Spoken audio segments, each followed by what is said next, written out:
Hello and welcome to Tattva Conversations and Explorations. For our second episode on language, we sat down with Professor Brian Edwards. Brian is Honorary Advisor to the Mayal Lyang Academy, Kalimpong. He was a teacher and organizer of the Himalayan Academy for students of Brockwood Park School, UK, where he taught Shakespeare, drama, philosophy, English literature, public speaking, and English as a second language. He has also taught English literature at the Nagasaka High School in Yamanashi, Japan. We talked about how our ancient ancestors viewed language and how that way has undergone a shift in the modern world. We also talked about the pros and cons of this change and why it's important to become aware of it, especially to find our way back to what Brian calls the slow way of life. We also discussed how and why the classics, right from Indian epics like Mahabharata to plays of Shakespeare, continue to resonate with people long after they were first created. We hope this conversation can help the listener see the tattva or true essence of their own mother tongue, along with the values and meanings embedded within the structure of the different languages of our world and their strong interconnectedness.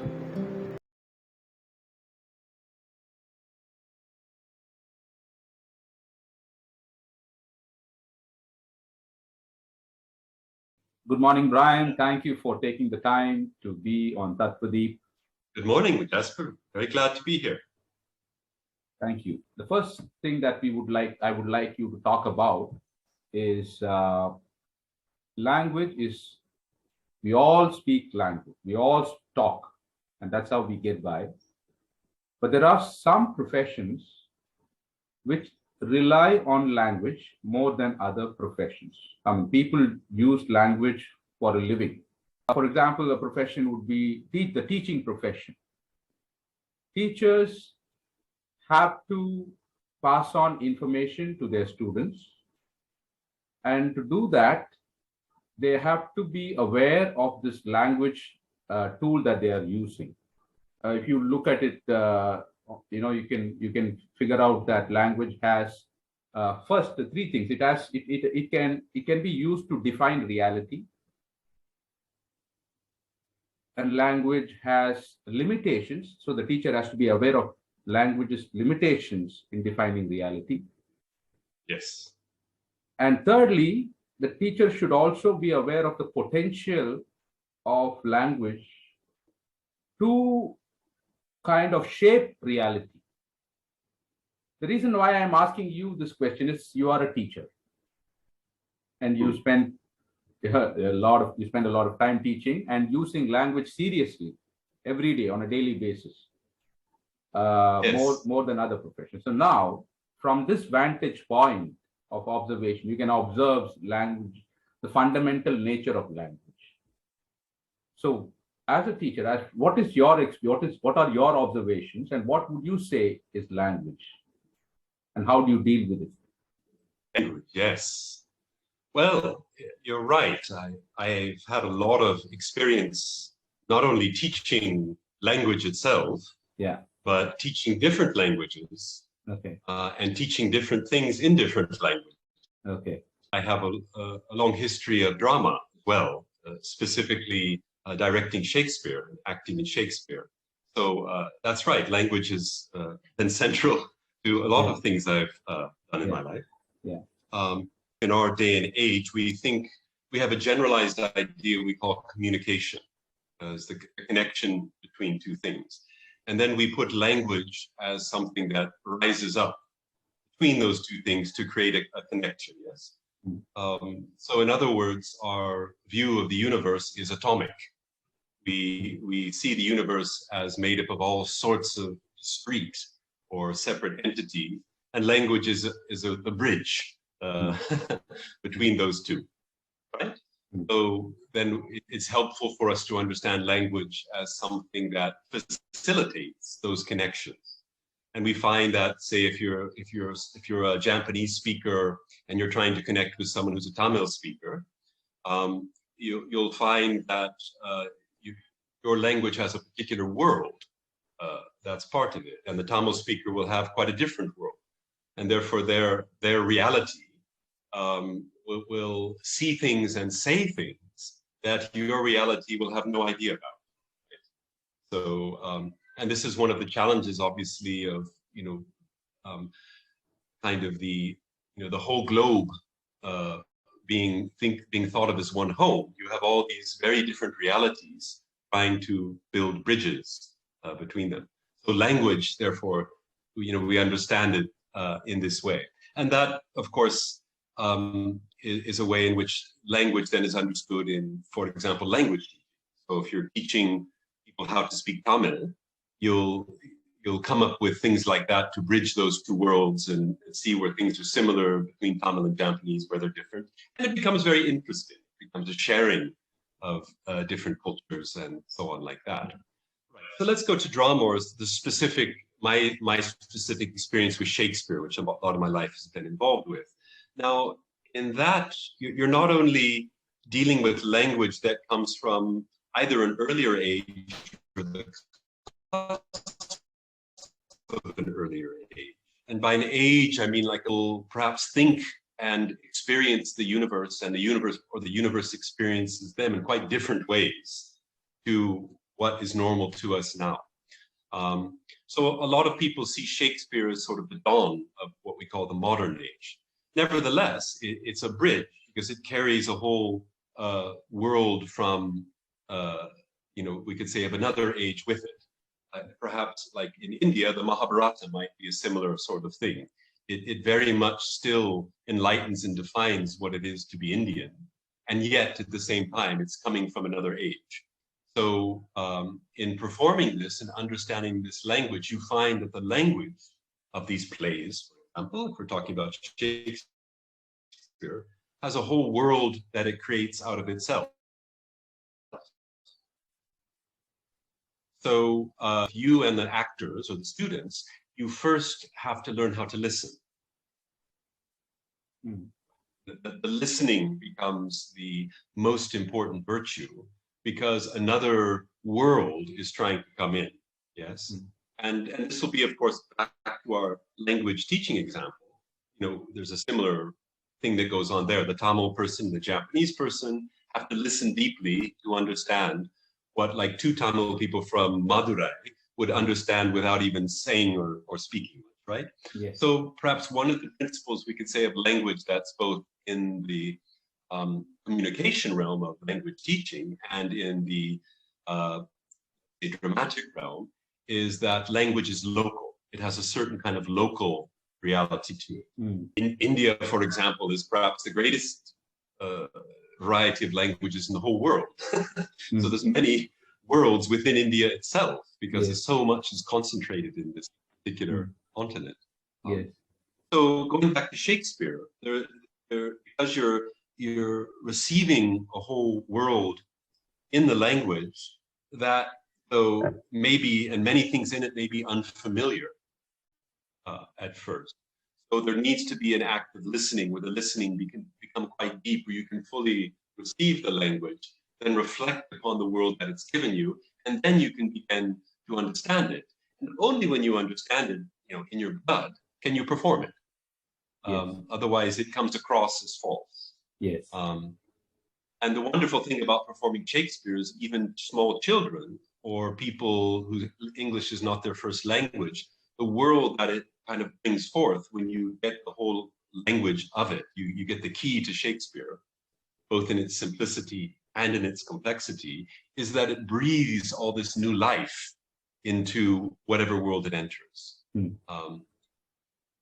that, I think, happens especially when the language you're talking about is a great poet or a great artist. It does something that vivifies, that brings life, that opens like a spring of new being, a new life into the place that can perform it or receive it.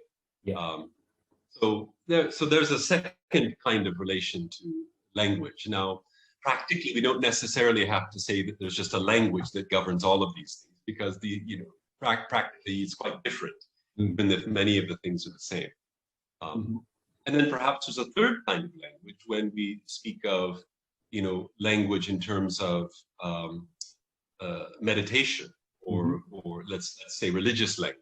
or language of ritual, the language of festival. Now, obviously, Shakespeare is something in between, like language teaching in practical form of the first kind, Japanese and Tamil. Much of it might concern business or commerce or something like that. The realm of drama, we're suddenly moving into something that's more ritualistic. And then finally, we could say there's a third kind of relation to language or the word, which we could say is ceremonial or religious or the relation of our mortal lives to whatever is beyond our mortal lives. We have all the great traditions of speaking, of liturgies and mantras and all this that comes in the religion. Yeah. So that would be my experience of three relationships to language, all language. And yet, when I've taught at different levels in different countries, in different capacities, quite a different sense of language, what language is. I would answer your question differently, depending on which particular style I was in. That was sort of a long answer, but I hope that made some sense. Yeah, it makes sense. You have kind of categorized language into three boxes, in three sections, groups. One is practical language. The second is art, language and art. And the third is religious aspects. I mean, how religion uses language. Like we have the liturgy, and there is this sung and spoken. Even in the church, you have sections that are sung and sections that are spoken, and there is the way it's done. So I understand this, and it's very obvious that the first level or the first box, which is the practical thing, has been evolving. We have dictionaries coming out, editions coming out, the word of the year coming out, and we also see it, like especially in India, how we adapt foreign languages, be it English, French. Today, it's very common for people to use a Spanish word amigo. They just say amigo, or they say hola, or they say they use French words also. And in Tamil Nadu, they use a lot of Hindi words in Tamil speech, English words in Tamil speech. So these things keep happening. In art also, I understand the evolution, because art reflects this practical side of life in some way. Art also, but in the religious side, do you think how do you think it evolves? This language. Interesting question. So we're accepting these three spheres of language with different kinds of ways we relate to them, but how do they evolve? That's the question you're asking. I mean, one thing it might to bear in mind is the Brothers Grimm, famous for the Brothers Grimm's fairy tales. They talked a lot about the evolution of language. Their fairy tales were specifically illustrative of how languages would change over time. So maybe the first idea that we have to get rid of is that language is something static. So in that, like all of life, it's always in movement. Whether it's evolving or devolving is another question. Language is always in movement, is it not? So suddenly, as you say, a particular film will become popular, a particular work of art, and suddenly everyone in Pondicherry will be using the word amigo. Experience up in the Himalayas is these kind of television serials from Korea are very popular. Okay. So you'll go around all these schools in places like Kalimpong and Darjeeling, and you find all these teenage girls speaking in Korean. Wow. Because they've got a whole world of meaning now that's coming out of these kind of very well done, long Korean serials. So yes, there is this element. And obviously that's part of the evolution of language. So they're speaking mainly Nepali, but then they're throwing in Korean words, and then they'll have their own vernacular languages as well, like Lepcha or Bhutia or Tibet.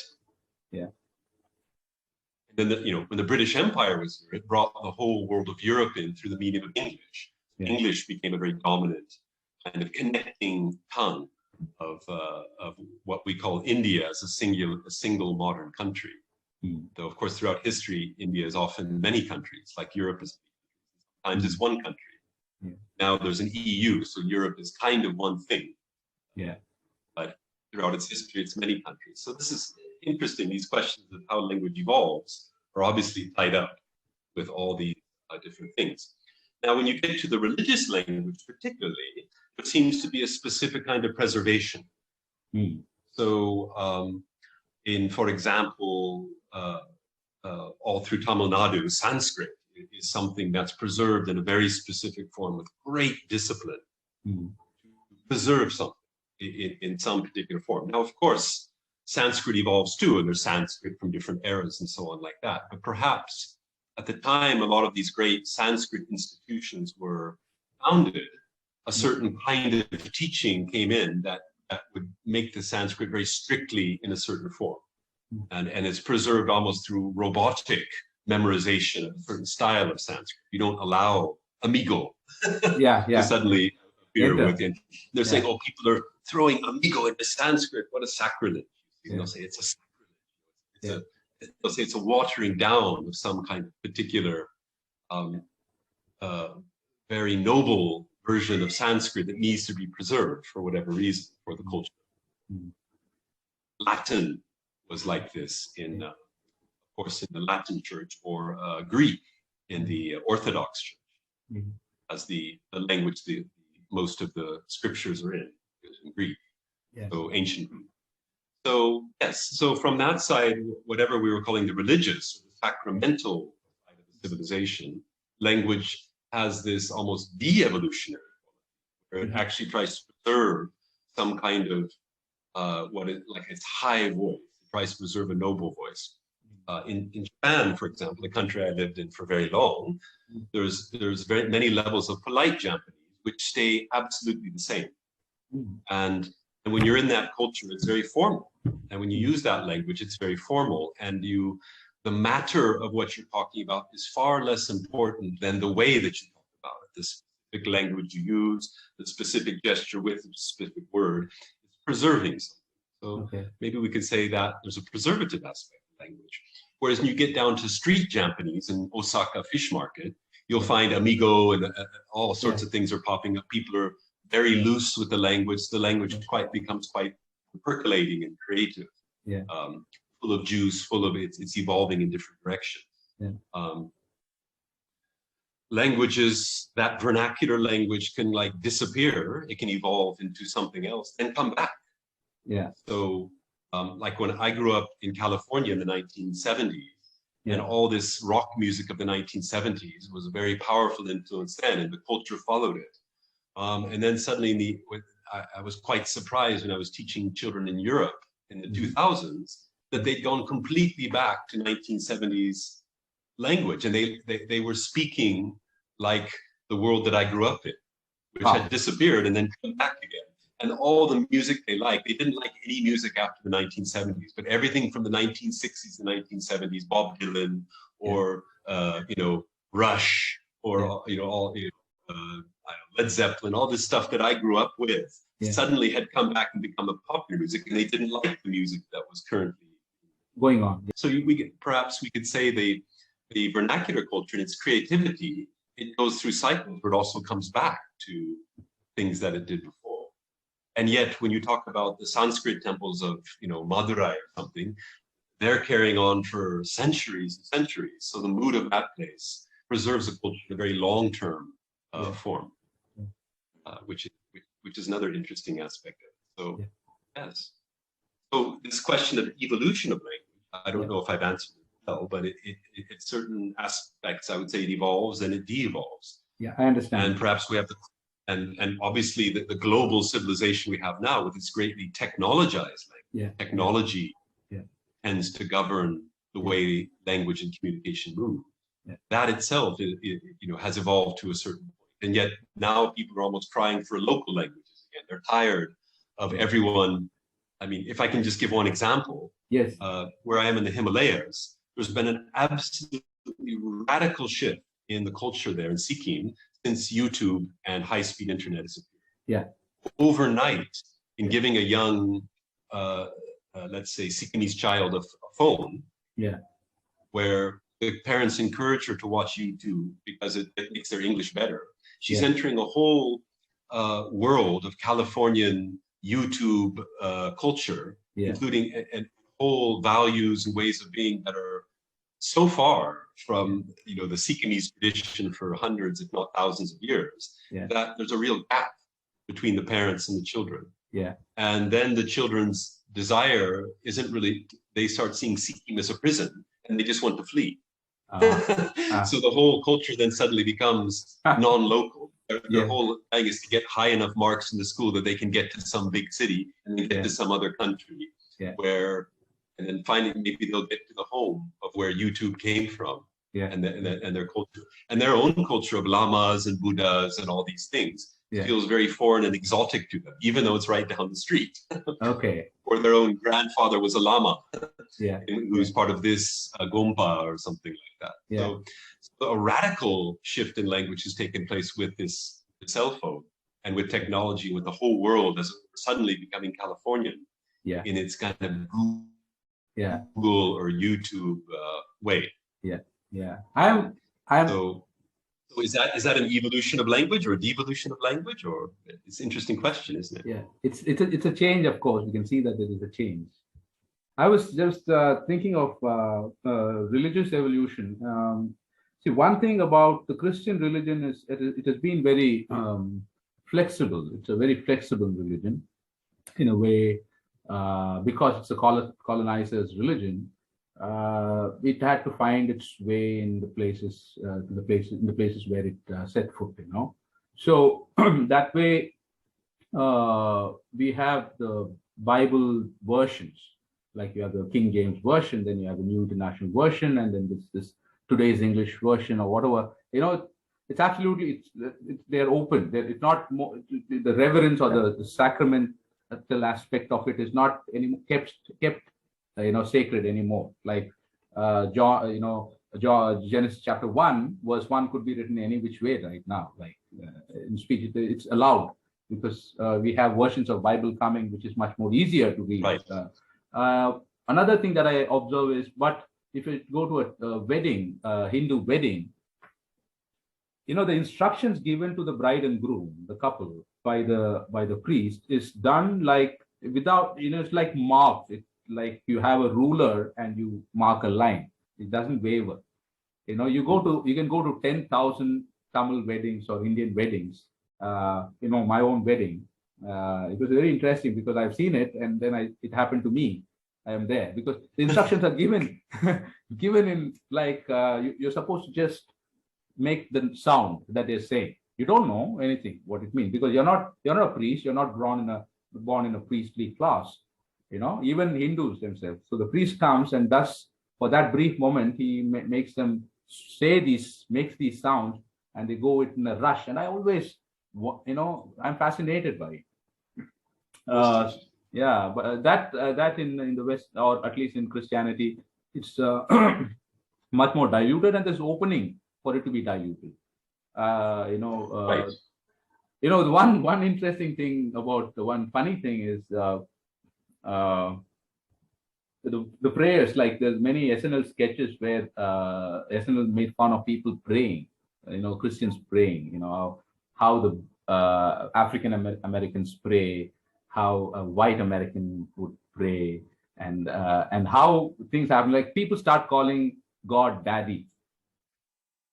So in a way, like when our Father and moves to Daddy, the word Daddy, and it's interesting to see these things. So in one religion, it's kept sacred. It is just it doesn't matter if we understand if the knowledge is disseminated or not. It's kept sacred, and we move down that road. Another one which is very open, and it can be anything. It can be rap music, like you have Christian rap music. So absolutely. Do you think that we will be able to have a parallel form of communication other than language? Because the more we understand language, the more we see its connectedness, also its limitations. So if we have a noble thought like, okay, let's rectify certain issues with the world. We were talking to Disha was talking to a mathematician who's working. She's a mathematician. She's working on how we can remove the plaque or reduce plaque in our teeth with maths. How maths is helping with mathematics, with maths. How maths is helping. Mathematics, right? Yeah, how maths is helping reduce the plaque in your teeth. So there's a mathematician and a biologist talking to each other, and they're doing something. So do you think there will be a parallel to everyday language which will help us sort out things in a better way, function in a better way, because we are increasingly understanding that language is actually dividing also in many ways? Yes, well, let's see, what about the language of mathematics, for example? So that itself is a particular language. Yeah. But we could say, yes, I mean, what is lost, this previous example I gave of this Sikkimese child who now is mainly suddenly plunged into the whole culture of YouTube, quite apart from her local people. Yeah. Obviously, in that there's a kind of, we could say there's also a kind of disembodiment that comes out of it. Okay. So if all the languages of all the variety of the world collapse into just one variety for the sake of functioning, for the sake of smooth functioning, we could ask the question, what's lost in that? Obviously, we gain the advantage of smooth functioning. The whole world just uses one currency. There's only one way to do things. There's just one marriage ritual. There's one, all these things. I mean, then there's a little problem that we have a garden, only with only lilies in it. Yeah. Now, can a garden only made of lilies actually function? Obviously, when we look at nature, the variety is infinite, tremendous, and everything's mixed and jumbled together. Yeah. So there is a problem, obviously, that let's say, in the kind of drive towards technological language, technological efficiency, language is seen as something secondary, peripheral. In a way, language gets in the way. I mean, you can even see this as a kind of modern version of the myth of the Tower of Babel. You were talking about Christianity. Everyone's speaking all these different languages, and it leads to this ridiculous outcome. And so we can overcome that through having maybe a simple universal technological language based upon mathematical calculus. Yeah. And that very much is the dream of the 17th century in Europe. It was a kind of a universalism, a global, as it were, knitting together of the whole world under one kind of language of mathematical abstraction. Right? So then it sets out to map out the entire world in the sort of Cartesian chart, the Cartesian coordinates, where everything is seen from that particular vantage point. And of course, over time, that we forget that that's just one possible kind of being. It becomes, that's part of the problem when we live in a particular age. Whatever sort of style of human being is in that age, that gets taken to be what's true, and everything else is somehow false. And yet, then as we live in that manner, and we start to see all the negative problems that go with that, that's contrast, for example, in the modern age, industrial farming and all of its catastrophic environmental problems that it brings. We start to say, well, maybe this wasn't such a good idea. That if you try to apply one mathematical standard to the whole of the globe, or even the whole of the universe, that then some essential plenitude, variety that our universe has is pushed aside in favor of the smooth functioning of kind of repetitive simplicity of one. And so in the larger question of one language dominating other languages, or languages coming into being, becoming hugely influential, American, like British English, was hugely influential because the medium of trade, of global trade through the oceans, became Victorian received English. So you would actually technically learn that language in order to function. If you wanted to join in, plug into the whole global trade monopoly of the British Empire. Now that the British Empire sort of evolved, or many would say devolved, into the American Empire, where the whole language of Google-like technology, you have to plug into that if you want to, as it were, participate in the kind of global, get a shot at the huge capital that moves around the world globally. And of course, a lot of local languages, species, butterflies, shall we say, even traditions of great depth and magnificence are just lost. So and so we have this battle between the Sanskrit professors in Madurai passing on a tradition that's purely oral Yeah. for thousands of years to preserve something against, YouTube, which once says you don't need that anymore because you can just push a button and watch somebody else do the chant. Yeah. But of course, any person will say that it's the utterance of the words directly in nature that has all the power. You can't, capturing it in YouTube is loses everything. You might say, you and I talking face to face as opposed to talking through an electronic medium where it can be recorded and so on. So all these questions, and I am raising them as questions, not judgments. All these questions come up when in life we choose one particular path over another path, or more accurately, it's chosen for us. Right? We have to survive, and if the British Empire comes in and conquers India and knits it together into one country, you sort of have to bow down to it. You don't really have any choice. So from whatever you've been talking now, I have read one of your papers where you are talking about humans as creatures of desire. And if we are creatures of desire, how have we used this desire in the aspects of language? How have we used desire to explore language, understand language? How have we used language to improve our lives? We can see that a new world is being built, a technological world. A world of technology is being built, and there is a lot of language involved in it. And how this desire is driving the language of this future language. So if you can talk about those things. Right, the relation of desire to language. Yeah. Interesting question.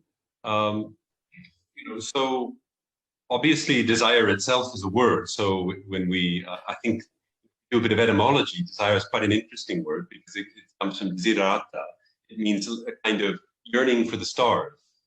So, the poetry that word became prominent in is a kind of yearning for the stars or yearning for eternity. So desire draws us to eternity. So I don't know which particular paper of mine you're talking about, but yes, as human beings, as creatures of desire, I think I was specifically talking in the relation of love, the kind of primacy of love. Yes. And that, of course, was linked to classical Greece, Socrates, Plato, Aristotle, where a lot of our words like technology come from. So the desire of the soul for eternity leads the speaker to, as it were, become inspired by the gods in a divine frenzy. So desire leads one up to the divine realm where the muses, the word music comes from, fill you with a kind of immortal power, right?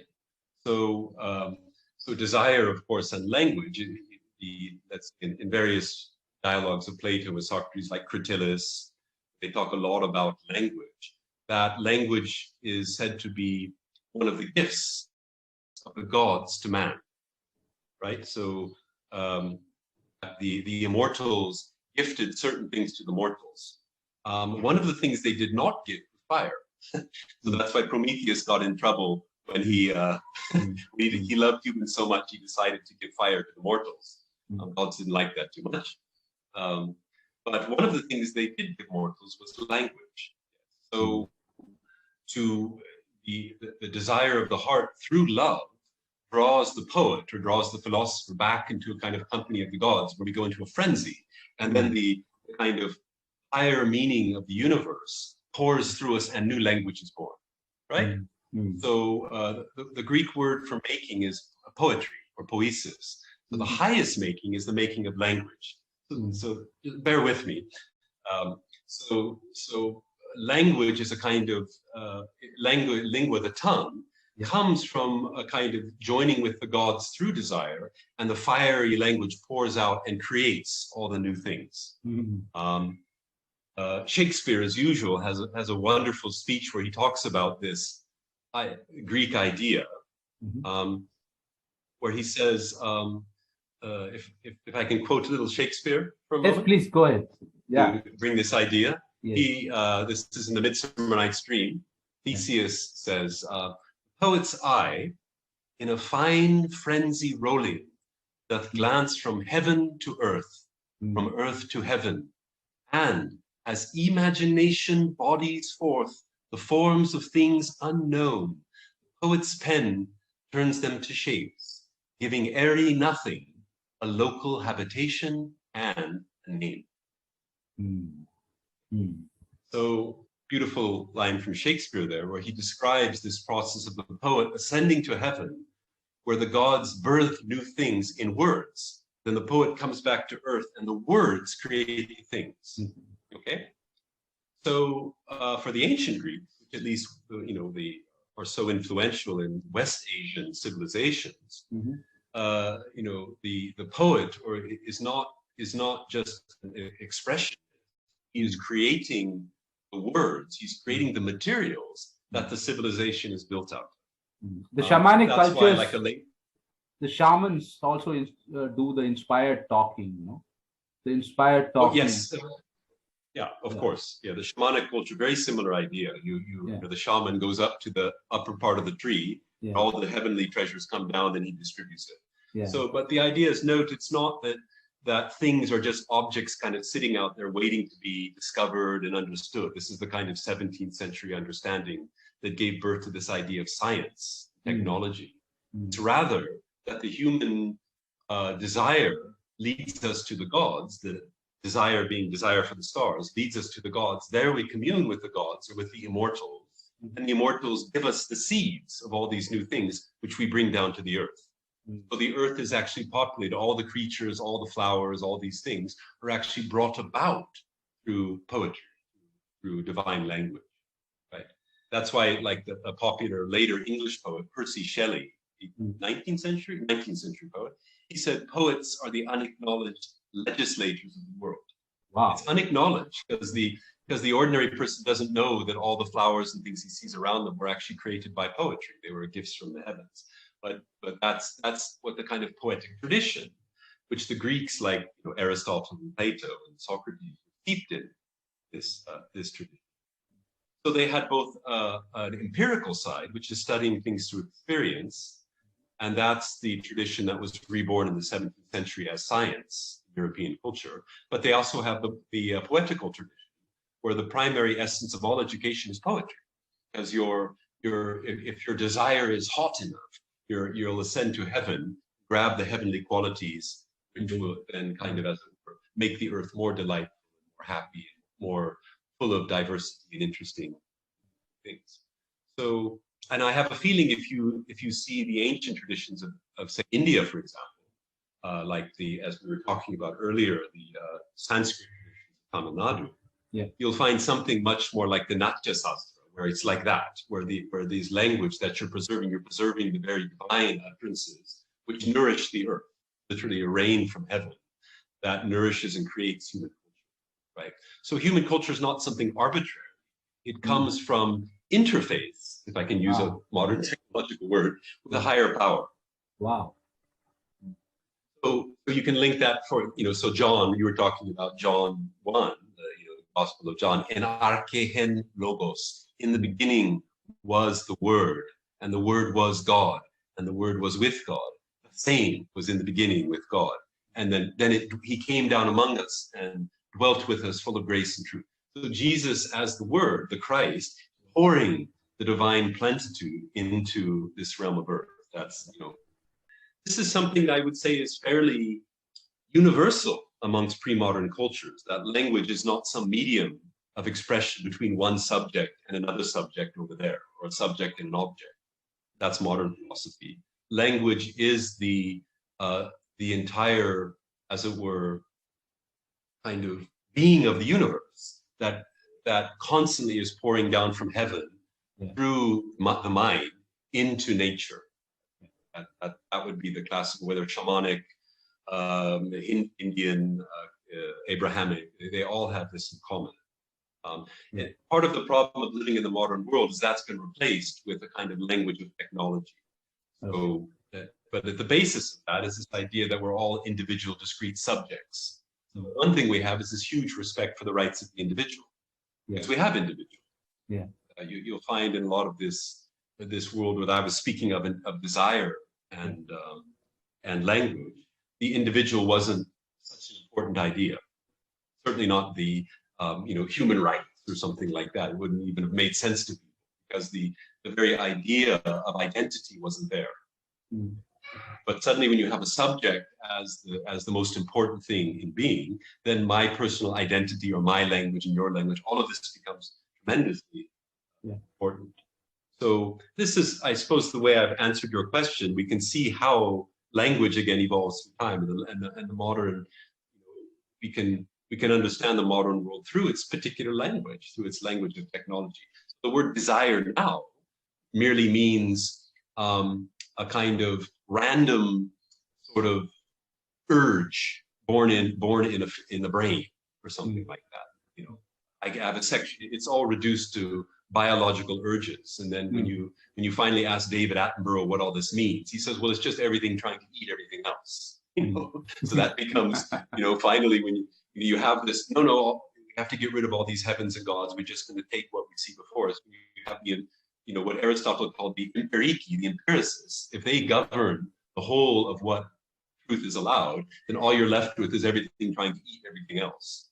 But from Aristotle's point of view, this is just one way of relating to things, the empirical, the experiential. It's just one manner of it. Yeah. But obviously that's the dominant one in our age we're all living in now. Yeah. But I say that because the traditions that we have are only classically preserved. So Shakespeare or Sanskrit or the Mahabharata, coming from another age, they actually are records of a people who dwelt in a very different universe than the universe we dwell in today with YouTube and instant pizza. So one thing I would like to ask you, because talking to you, and I very clearly can see that you focus on certain aspects of language very deeply. I would like to ask you, do you also take time out to really look at language of today, or the movements of language today? And when you look at the movement of language today, what do you get out of it? Like other than saying that it was, I mean, I understand you can show me history and say that this is how it's happened. Now, what is your, okay, if I have to ask you, what is your point of view on the current movements of language? That's do you think, would you say that? Well, like I say, because I've taken the time to study the roots of language, and where, I like, and for that, you just need to sit very still and listen to the most famous text. Then it slowly comes out to you. What I feel is if you don't take that act, or education loses hold of that classical essence, then things become quite rootless. So, really, when we speak of education, we speak of roots. And in the natural metaphor, a tree that has weak roots won't last very long. So I think the problem that we have now, where our culture is heading more and more towards manipulation, the button rules everything. Language is just some kind of form of communication, right? Everything slowly conforms itself to the law of the motherboard, if that makes sense. So we understand language and different languages and all these things in that light. But I understand that, if I can use a metaphor, as just a kind of floating on the surface of a very, very deep ocean. And I think an important part of healthy human being is the slowness of the roots. So without this return to the slow language, which is calling to us, I don't see, we're stuck in the Tower of Babel. There's everyone babbling their own private tongue and moving this way and that way. And there's a certain kind of freedom or liberation in that. There's also, one person's freedom is another person's suffering, as they say. Famously, Plato has an image in, I think, the Republic, where he says the problem with democracy, it's like a donkey or an ass standing in the middle of the road, honking and braying because it feels like it. And it doesn't take any notice that it's blocking all the traffic from every direction. It's just saying, I'm the donkey, I'm here, and I'm speaking. And, so I suppose one helpful image, that Socrates says in that dialogue is that democracy is the rule of the appetites, right? So right now, one could say that the problem with our modern world is desire. If you go back to your question about desire again, the desire is mainly governed by the desire of appetites. So appetite rules overall, and their appetite rules language as well. I have no interest in desire as going up to heaven, because I'm only interested in a particular flavor, or a particular shape of a face, or a particular sensation, something like that. And I understand freedom as the power to get what I want in that regard. Now, of course, from I think any kind of philosophical understanding of a state or a city or a nation, that's chaos. So we bound that chaos by the laws of technology. More and more, the laws that govern our society don't come from the ancient capacity of judgment. They come purely from the needs of the system. So the language of systems has become the dominant language. You just try to get one system to plug into another system. Okay. And it moves very fast. There's no need for slowness.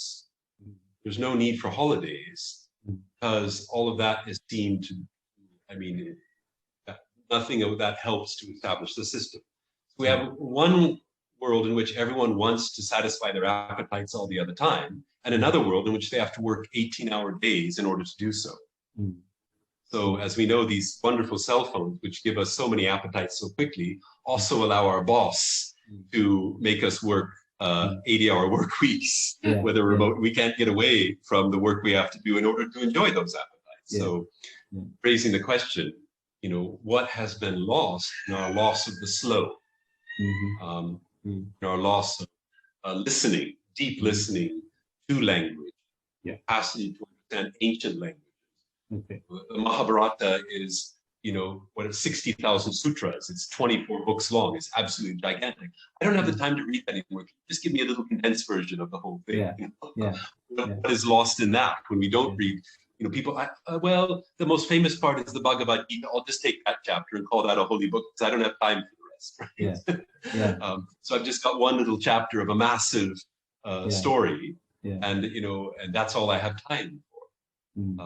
So, and I think the language of modern times is bound up with all of this. So what we even consider language to be, whether we is language something that's different from silence?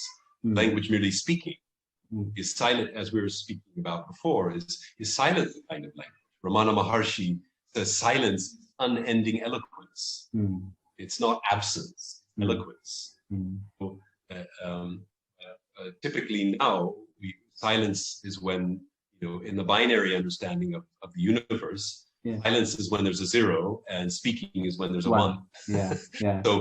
So 1 and 0, on or off. We've got this binary.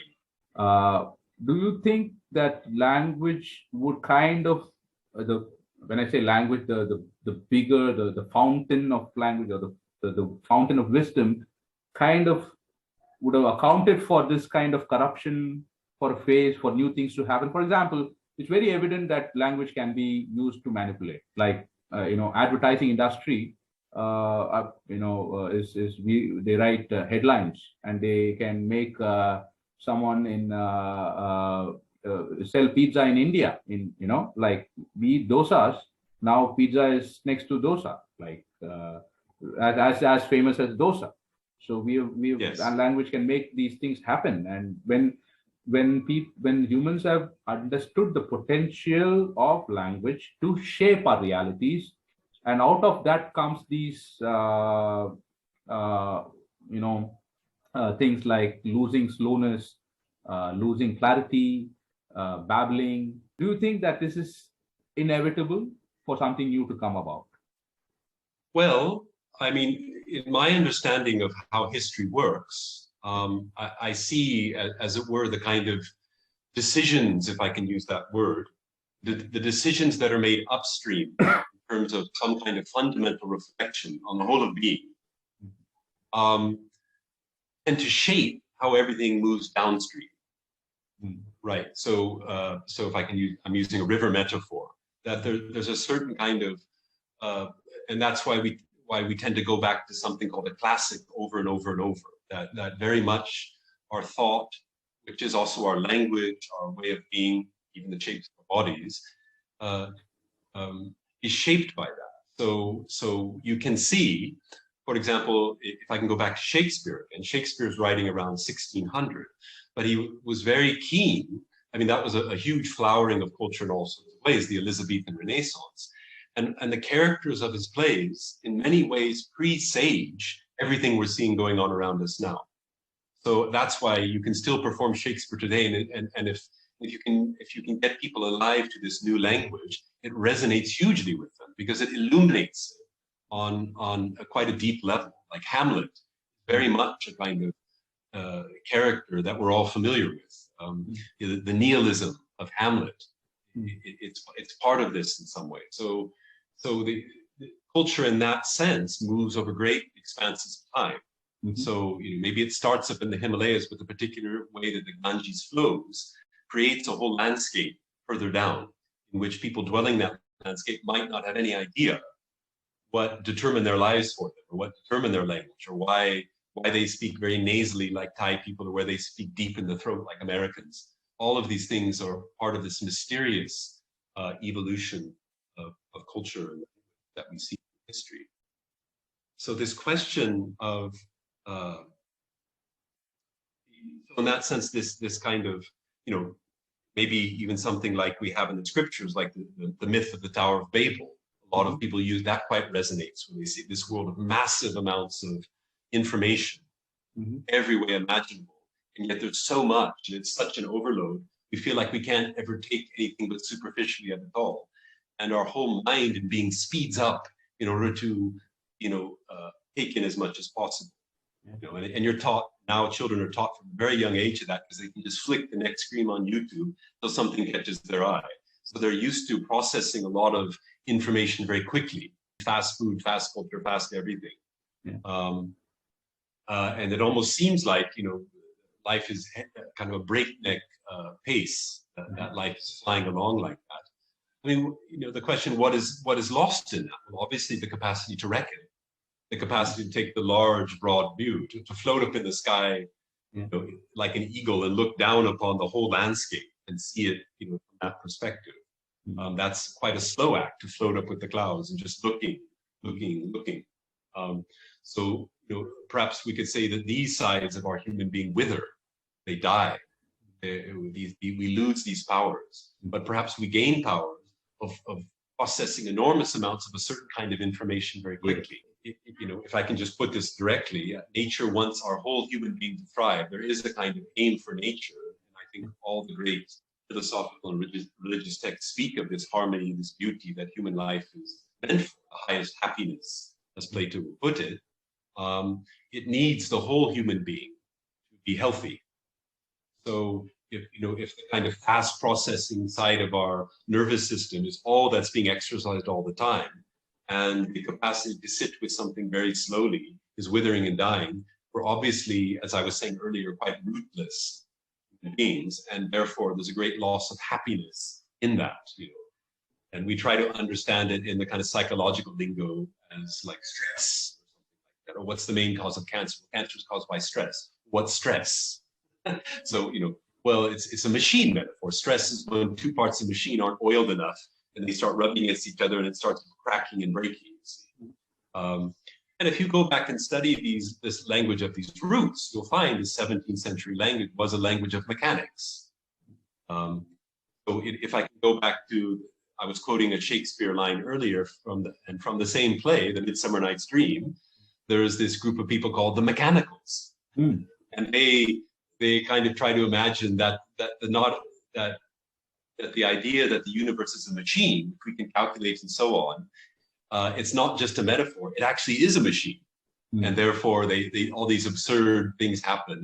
One of them turns into a donkey and a mule and kind of scared. He becomes an ass because he wants to be an ass.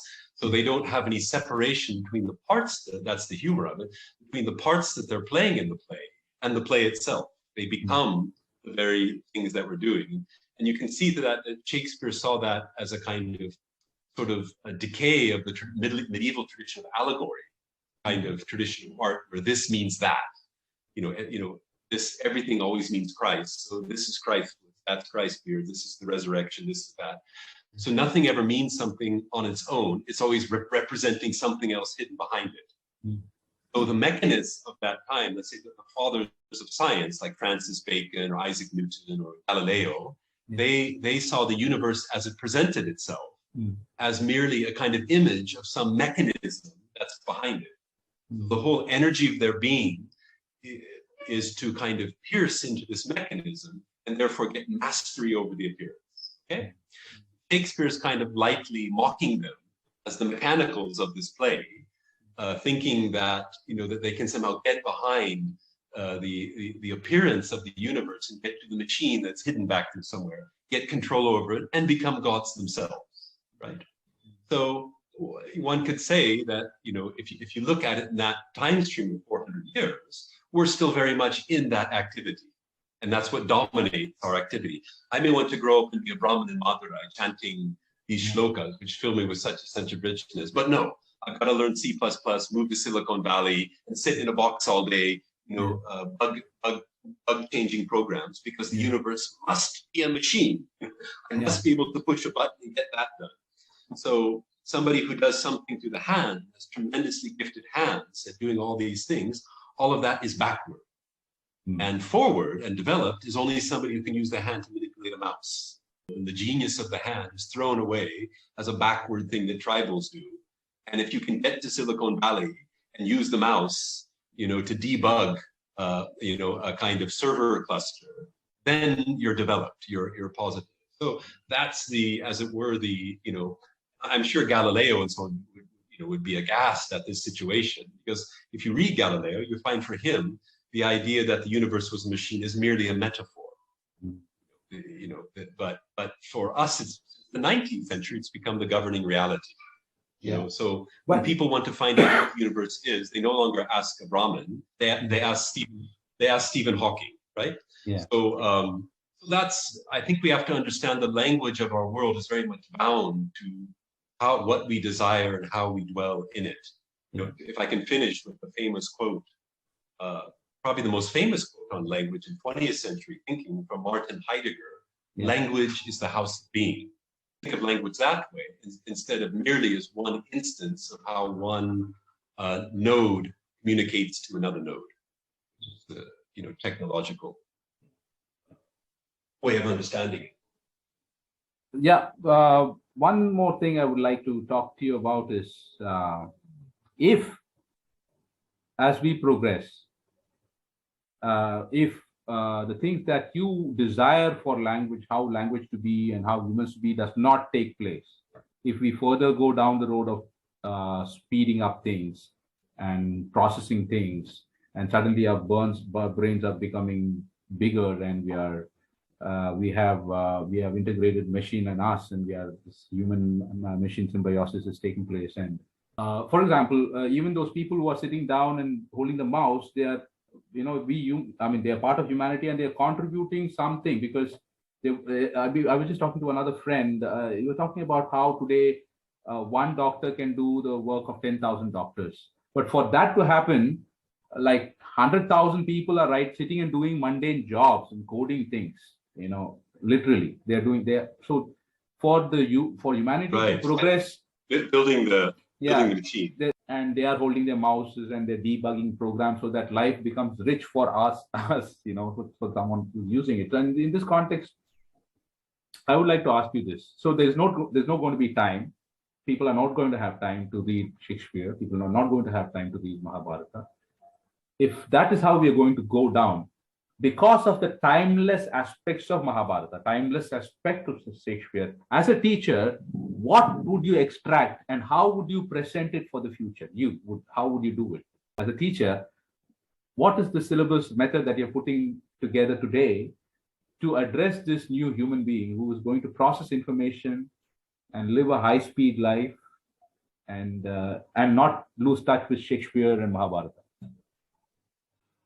Well, as a kind of social question, yes. I mean, I'm not sure that you can. I mean, I think in a way we don't really have a lot of choice in the matter. I mean, you know, I'm certainly in my life I've been along the, you know, thinkers like Ivan Illich and so on like that. You know, deschooling society is the proper way forward. I mean, school is not any kind of advantage. It just creates this division in people between the educated and uneducated, the developed and the backward, and all these things. And he sees, and funny enough, he's mainly influenced by a great Tamil economist, Kumarappa, a Tamil economist. Ivan Illich, who's very popular these days because people are finding a lot of this modern techno universe quite meaningless. So they're going back to Illich, who was popular in the 1970s. But Illich says that his whole worldview was profoundly influenced by Kumarappa's Economy of Permanence, if you know that book. Okay. Gandhi's favorite Okay. book on economics. Okay. Yeah. Oh, you should read Kumarappa. Wonderful. Anyway, so Ivan Illich sees schooling as an idea that grew up over time in Europe, that is something that replaces nature, it replaces the natural vernacular culture. So it takes this world in which everything is actually gathered quite naturally and people are quite natural and free, the local world, and it institutes all these levels of tiers that you move up. So it introduces competition. It introduces, particularly the idea of the educated, the uneducated, the forward and the backward, these things. And this causes, for him, this is a massive disruption into the life divine, as Aurobindo might call it, right? So school is really, not if we go back to the original meaning of the word of Aristotle, but school, as we understand it in the modern industrial world, is really a kind of assault. That's why they're like prisons. You have to lock children up into them because a child, unless you beat them, would never voluntarily go to school. So from that point of view, which I hold as well, I don't have any hope for syllabus. Nevertheless, if you're in a world where somebody's going to put a bullet in your head if you don't do the syllabus, or if you, I suppose more realistic for us, if you don't teach with syllabus, you won't be able to pay the rent. Something like that. Rent consumes all of our sweat and toil through the day, just paying rent. But yes, I think we're in a revolutionary situation. I don't think there's a status quo of Starbucks and Microsoft has a long shelf life, if I can put it that way. So basically, anywhere in nature, something that buzzes too fast, it just burns itself out. A great line from the Tao Te Ching is a knife that's sharpened too much won't last long. It'll break. Whereas the dull knife you can use for 1,000 years. So this balance between the fast and the slow is totally out of balance. In the life of caffeine and sugar, chili sugar, caffeine, like that. The 6 tastes of the Ayurvedic diet declining down into just these uppers, basically various forms of uppers. And then for your moment of pleasure, you get a downer, which is alcohol. This is the human body in a kind of emergency state, And so in that sense, there's nothing to do but to try to wake up and realize we're at war. It may not be, well, actually right now in Ukraine, there are a lot of tanks shooting like that, but we're in a kind of, situation that is not peaceful, that is not long lasting, and does threaten. You say what the future will be. Well, I think it will be, we just have to look in the archaeological record. The ruins of all these civilizations will come before us, and take let's say Rome, but take any ancient city, and you'll see the various pitfalls as civilizations age and lose their wisdom. They lose the grounding in their wisdom and get consumed in some avenue that leads to an ecological disaster. So obviously, I think everyone can see that burning all these fossil fuels, kind of power electricity 24 hours a day, is not a sustainable. It's certainly not Kumarappa's economy of permanence. It's a very temporary economy based, and already, if you go down to the core of Ukraine, this is fighting over oil. That's really what's going on. So there's not enough. Oil was cheap before, now there's not much left. So you have to decide, do you want to have your cell phone in this vast of information, but do you want to live in cities that are toxic? You've got, roiling smoke out the door, the water, the air is filled with toxins? Yeah. Or are we going to find our way back to some more balanced kind of? I know many people will believe that the next step of technology will be some amazing piece of magic that will save us. But personally, I don't think nature works. I don't think nature's end. I do believe in evolution, but I don't think the end is looking towards flying cars or running off other planets or things like this. The kind of, the imagination of 20th century science fiction is sort of died out. So I think, I'm not saying I know what the future is, but I think we need to go back and soak in our roots a bit and regenerate our minds so we can get more visionary pictures of what a real future might look like. I don't think, endless online shopping and flying cars is any kind of sustainable, meaningful future for the Earth. And therefore the language is just subsumed into that. Well, I think it's going to be there for a little while, then die out, like anything, short term. So the civilization will collapse. There'll be war, decline. We'll go back to starvation in the desert. Then the economy of permanence will restore itself, and the eternal things will, and maybe a better future can come about. Unfortunately, I don't mean to sound pessimistic, but I think the dream of a kind of technology turning us into gods is just that. It's a dream that has no practical. It's interesting because that we live in Oroville, near Oroville, and this place is all about the future of humanity, the great cradle of the new civilization. And we always, every day we see people working hard towards this, be it, making peace within themselves or finding new technologies or, trying out new things, building houses, trying out, Oroville is about experiments, and that's what they are doing. And we also have equal number of people in the world who believe that, this is going to be a downswing before the upswing, takes place. So we are going down a dark place, and perhaps things will move, it will regenerate. We will all, like previous earlier civilizations, we will also collapse and new things will come about, like what you're saying. Now, as a teacher and as a person who knows the power of language to shape realities, what would you suggest? And this would be the last thing that we can talk about for some time, and before we finish, I would like to know what books would you recommend? What kind of attitude would you recommend for people to take in the matter of language? Simple things that people can apply or even think about, Obviously, I think the most simple classic is we have to restore the locality of food.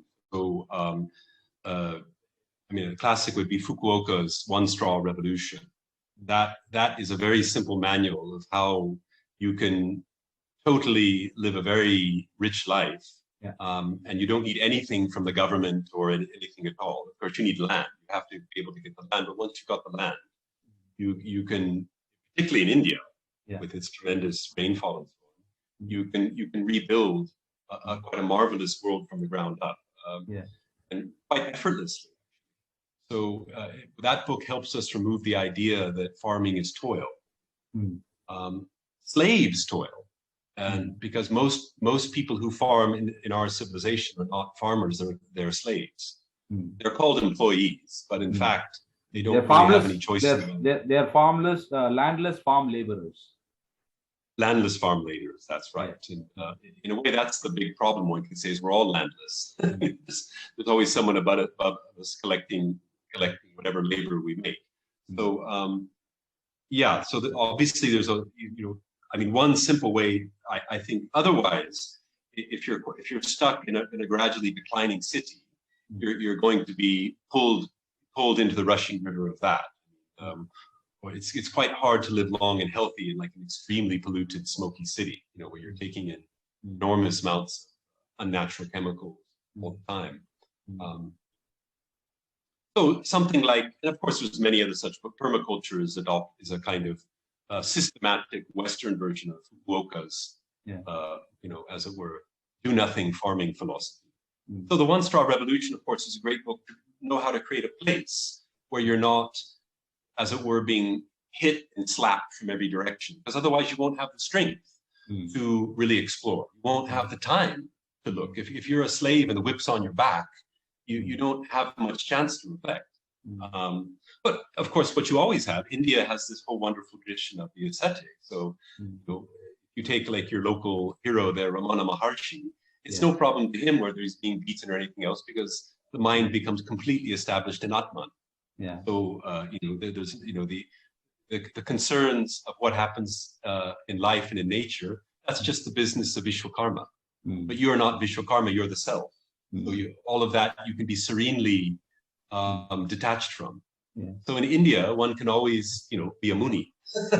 You don't need your perfect, European picture postcard look in order to find ultimate happiness. So of course, any classic, great Indian classic of philosophy, does the job well. But that, of course, means purifying your body. Your body has to become sattvic. Your appetites have to become sattvic.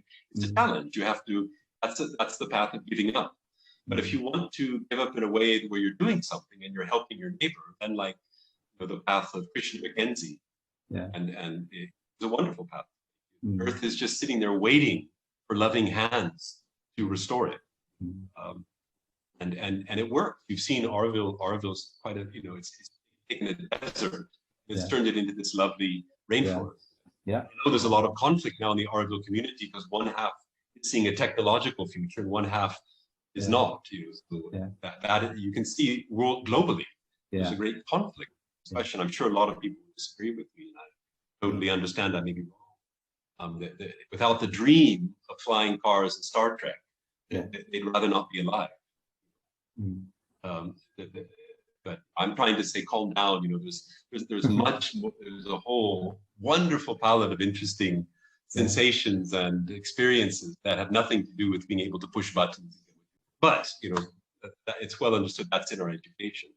But the question of how do we reform our education, I'm not sure that we can. I mean, language. I have friends who totally disagree with me, but I'm more in the Manish Jain or Ivan Illich, this kind of world. De-schooling society is the need of the day. How do you think we could change our attitude towards language, even the language that we speak, be it whatever language? Is there anything that we can do to understand our language better? Oh, yes. I mean, I should mention as well, much of my life I spent teaching in the schools of J. Krishnamurti. Krishnamurti. And for Krishnamurti, the sort of master virtue is attention.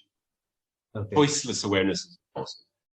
So, as it were, just watching. And I think this virtue of listening, if we can restore that in ourselves, if we, because we're, like you say, we're victims of advertising. Everyone everywhere is put, buy this, buy that, do this, do that. Come help me, come help me. Like everyone is coercing. And so if in the midst of all that, if we can just be still and look, I mean, he would say, look at a flower, look at a tree, look at your daughter. Have you ever really looked at your daughter? Or is your mind so distracted in all your troubles and all your sorrows and all your challenges that you don't even pay any attention to her? Just trying to get her married or something like that and get rid of her. So this just the simplest act of all. In fact, it's so simple is what makes it so difficult, because our lives have become so overburdened, so complex. We can restore a wonderful sense of balance by just simply attending to everything around us immediately in our environment. Watching, if we get distracted by a desire to, I don't know, go ride a mountain bike or something, just watching that desire, watching your desires, watching your mind. So attention as a kind of master healing virtue of our time. There's no limit to what one can do if that were to change. And in that sense, I should say, Jasper, I'm not saying it's inevitable at all that our civilization, our world becomes a wreck. I'm very hopeful, actually. But for that, some people or enough people have to turn to their healthier mind. And J. Krishnamurti, I think, is a wonderful guide in that regard. He refreshes your whole being if you can listen very deeply. And out of that, language takes on a whole new light. Maybe that's what I'm trying to say. Yeah. language then becomes something much more than mere communication.